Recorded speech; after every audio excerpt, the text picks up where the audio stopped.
ඕකි මොනවා කරනවද දන්නේ නැහැ. කෝල් එක කරන් බලන්න ඕන.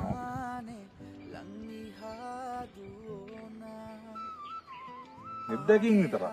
මේකි නම්බර් එක බිසි දාලානේ. තව සතියක් දැබ්බල්ලා ඔකි යතාලව දාන්න. මගේ ජීවිතේම කාලා කන්නේ කරනවා ගෑන්නේ. මගේ නම්බර් එක හිතලාමයි බිසි දාලා තියෙන්නේ. තව සතියයි බලන්න. ඉවරක් කළාම දානවා. වැඩක් නැහැ කියෝ. මට ඕනිම නැහැ ගෑනු. ඕනිම නැහැ. ආගුල.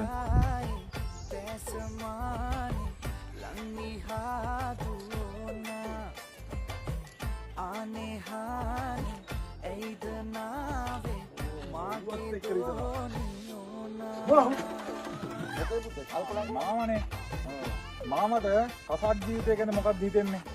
කසාද ජීවිතේ පුතා ඔය දෙවිත එක වගේ පුතා. ඇයි මාමා එහෙම කියන්නේ? මේක මොකක්ද කියනවලු? ඕකේ පුතා කොච්චර හිලි තිබ්බත් දාන්න තියෙන එක හිලට පුතා. අයි පුතා මොකද්ද ප්‍රශ්නේ? ප්‍රශ්නේ කියන්නේ මට ඒක තාම තේරුන්නේ නැහැ. ගෑනුත් වගේ තමයි පුතා. කොච්චර ඔළුවේ තියාගෙන හිටියත් ගෑණි අනේකයි යනවා පුතා. ඒක නම් ඇත්ත මාමා. ඔයා කිව්වේ මොකද්ද? දැන් තමයි තේරුනේ. හොඳටම කෙරෙනවා සැරටම සෙට්ලු එල බෙදනවා නහුතට ගමකට නෑ ඉස්පාසු මල පනිනවා හොඳටම මට නම් ඉවසන්නම් සුදු එම්බෙක් ගිය උඩ බලපන් දැන් අඩේ අම්මට හුදු තරහා තිවුරා කියන්න ආවේ